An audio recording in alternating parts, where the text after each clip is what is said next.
कुर्डू तालुका करवीर येथे गेले अनेक वर्ष एसटी महामंडळाने आपल्या लालपरी एसटीच्या फेऱ्या काही कारणास्तव बंद केल्या होत्या। त्यामुळे कॉलेजला ये-जा करणारी मुलं मुली चांगलीच अडचणीत आली होती। या विद्यार्थ्यांना ये-जा करणाऱ्या लोकांच्या टू व्हीलरचा आधार घ्यावा लागत होता। ही लालपरी एसटी गेले अनेक वर्ष कुर्डू गावात एसटी महामंडळाने बंद केली होती।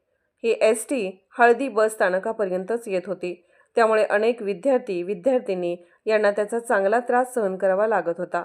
त्याचाच विचार करून कुर्डू गावचे सुपुत्र श्रीहरी कांबळे यांनी एसटी महामंडळ यांना वारंवार पाठपुरावा करून लालपरी एसटी कुर्डू गावात येताच कुर्डू गावच्या ग्रामस्थांचे आणि विद्यार्थ्यांचे समाधान झाले असे आमचे प्रतिनिधी यांच्याशी बोलताना हरी कांबळे यांनी सांगितले।